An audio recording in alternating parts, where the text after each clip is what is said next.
Hello everyone. तो कैसे हैं आप सब लोग। शुरू करते हैं आज की वीडियो।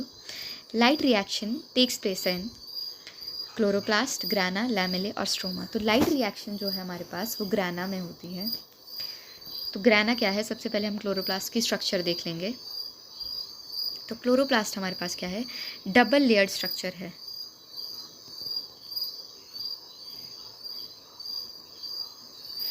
अब क्लोरोप्लास्ट में हमारे पास कुछ कॉइन लाइक स्ट्रक्चर्स पाए जाते हैं जो कि एक दूसरे पे स्टैक्ड होते हैं, और इस स्टैक्ड जो हमारे पास कॉइन्स हैं इनको हम ग्राना बोलते हैं। क्या बोलते हैं इनको हम? ग्राना बोलते हैं।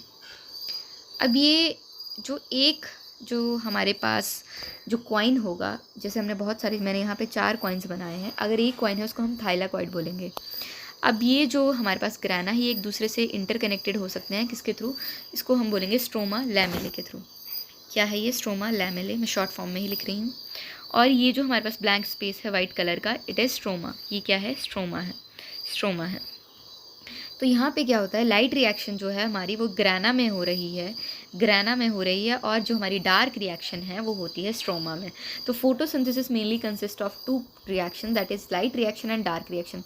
तो लाइट रिएक्शन में हमारे पास एनर्जी ATP और NADPH की फॉर्म में बनती है, और जो हमारे पास जो इस एनर्जी का यूज़ करती है जो रिएक्शन, और जिससे कार्बन डाइऑक्साइड की फिक्सेशन होती है, वो होती है डार्क रिएक्शन, और वो होती है स्ट्रोमा में। जो मैंने अभी आपको बताया, ये ब्लैंक स्पेस जो है वाइट कलर का, ये है स्ट्रोमा, और यहाँ पे होती है हमारी डार्क रिएक्शन यानी CO2 फिक्सेशन।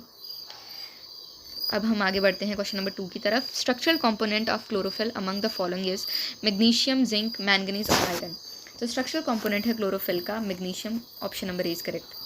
क्वेश्चन नंबर 3 हमारे पास है, photosynthesis is an example of catabolic process, anabolic process, respiratory process और नन ऑफ दीज। तो सबसे पहले हमारे पास है कि फोटोसिंथेसिस कौन सी प्रोसेस है, तो ये है एनाबॉलिक प्रोसेस। अब एनाबॉलिक प्रोसेस क्या होती है, तो ऐसी प्रोसेस जिसमें क्या होता है कि किसी चीज़ का फॉर्मेशन हो। हम 2 चीज़ें मिला के अगर कोई नया प्रोडक्ट बना रहे हैं, building up of things is known as anabolism, और such process is known as anabolic process. तो सबसे पहले हम देखेंगे कि देखिए CO2 और वाटर मिलके क्या बनाते हैं हमारे पास, C6H12O6, that is glucose. C6H12 और O6 प्लस हमारे पास क्या बन जाएगा, 12 ऑक्सीजन रिलीज हो जाएगी। तो ये क्या है, किसी नए प्रोडक्ट का बनना क्या है हमारे पास, एनाबॉलिक प्रोसेस। और इसके बिल्कुल अपोजिट हो जाएगा हमारे पास कैटाबॉलिक प्रोसेस, यानी किसी चीज़ का टूटना।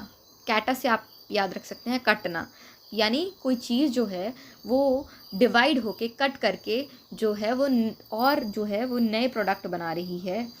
पर इसमें क्या हो रहा है कि कोई चीज़ टूट रही है यानी कट हो रही है, इससे आप याद रखेंगे। अब रेस्पिरेशन में आप देखते हैं कि सेम यही प्रोसेस जो होता है रिवर्स में होता है। C6H12O6 मिलकर जो है ऑक्सीजन की प्रेजेंस में क्या बना देते हैं, CO2 और वाटर बना देते हैं। तो दैट इज़ कैटाबॉलिक प्रोसेस, यानी कोई जो चीज़ है हमारे पास वो टूट रही है। Question number 4 we have is, for yielding 1 molecule of glucose the Calvin cycle turns. तो एक ग्लूकोज का मॉलिक्यूल बनाने के लिए केल्विन साइकिल कितनी बार जो है वो टर्न करती है, यानी कितनी बार चलती है।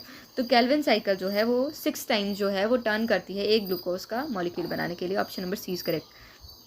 Question number 5 we have is, in C4 plants the first stable product of photosynthesis is PGA, OAA, pyruvate, ribulose, biphosphate। तो हमारे पास जो C4 प्लांट है तो फर्स्ट स्टेबल प्रोडक्ट जो है इसका वो है OAA, ऑक्सैलो एसिटिक एसिड। क्या है हमारे पास?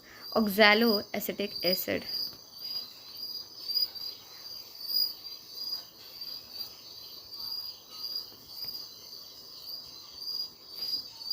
Question number 6 we have is, CAM helps the plant in conserving water, secondary growth, disease resistance, reproduction। तो CAM जो है क्या मदद करता है प्लांट्स को कंजर्व करने में वाटर की, क्योंकि जो प्रेजरेशन एसिड मेटाबॉलिज्म है इसमें क्या होता है कि प्लांट्स जो है वो अपने स्टोमेटा सिर्फ रात को खोलते हैं CO2 लेने के लिए। अब जब रात को खोलते हैं तो क्या होगा, वाटर लॉस मिनिमम होगा क्योंकि कोई ट्रांसपिरेशन होगी नहीं because of the absence of light. तो इसीलिए क्या होगा, और हमारे पास टेम्परेचर भी बहुत कम होगा। तो इसीलिए जो है कैम हेल्प करता है प्लांट्स को कंजर्व करने में पानी को, क्योंकि ट्रांसपिरेशन से जो है वाटर लॉस नहीं होता है।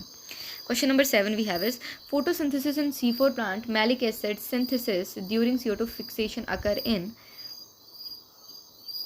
तो मैलिक एसिड सिंथेसिस जो है C4 साइकिल में जो कहाँ पे होता है कि मीज़ोफिल सेल में, बंडल सेल में, गार्ड सेल में या एपिडर्मल सेल में। तो ऑब्वियसली आपको आंसर पता लग ही गया होगा, मैलिक एसिड जो है वो हमारे पास बनता है मीज़ोफिल सेल्स में। Question number 8 we have is electron acceptor in PS2 acceptor first by. तो जो PS2 का फर्स्ट इलेक्ट्रॉन एक्सेप्टर है हमारे पास वो है quinone. Option number A is correct. Question number 9 is first stable product of C3 cycle is. तो C3 cycle का हमारा फर्स्ट स्टेबल प्रोडक्ट होता है PGA, phosphoglyceric acid. Question number 10 we have is in the dark reaction of photosynthesis the reducing power is provided by. तो जो dark reaction होती है हमारे पास फोटोसिंथेसिस में, उसमें जो रिड्यूसिंग पावर है वो कौन प्रोवाइड करता है? तो रिड्यूसिंग पावर जो है हमारे पास NADPH प्रोवाइड करता है। That is option number B is correct. Question number 11 is the gas evolve during photosynthesis comes from. तो फोटोसिंथेसिस में जो हमारे पास गैस इवॉल्व हो रही है, कौन सी गैस इवॉल्व हो रही है? ऑक्सीजन इवॉल्व हो रही है। तो वो कहाँ से आती है? वो आती है वाटर से। तो वाटर में क्या होता है, हमारा जो वाटर है वो टूट करके क्या बनाता है? 2H2 गिव राइज टू 4, हमारे पास प्रोटॉन आ जाएंगे, प्लस 4 इलेक्ट्रॉन आ जाएंगे, प्लस हमारे पास एक ऑक्सीजन आ जाएगा। यहाँ पे माइनस का साइन आएगा, इट इज़ 4 इलेक्ट्रॉन। और क्वेश्चन नंबर 12 हमारे पास है which plant show hatch and slag pathway. तो हैच एंड स्लैग पाथवे यानी C4 साइकिल की बात हो रही है, तो हमसे C4 प्लांट पूछा गया है बेसिकली। तो C4 प्लांट है हमारे पास मेज़। तो आप C4 प्लांट्स के जो है एग्जाम्पल याद करके रख सकते हैं, जो कि हमारे पास है मेज़, सोरगम और शुगर केन। मेज़ आ गया, सोरगम आ गया और हमारे पास शुगर केन आ गया। क्या आ गया हमारे पास? शुगर केन आ गया।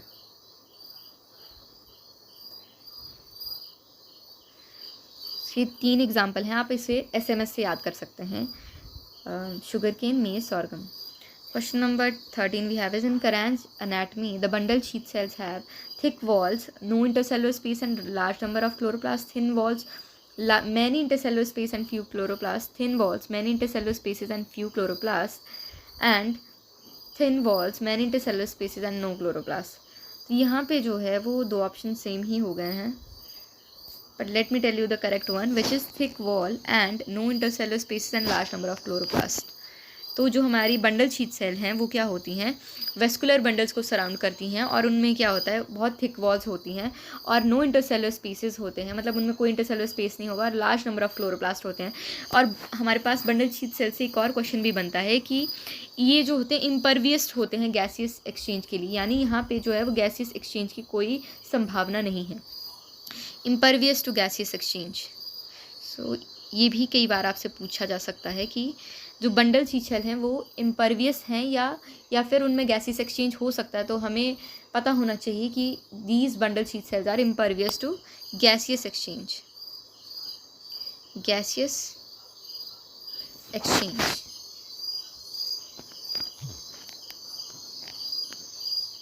I'm writing it on left side as I have no space left. Thank you. Have a nice day. I hope you found the video meaningful.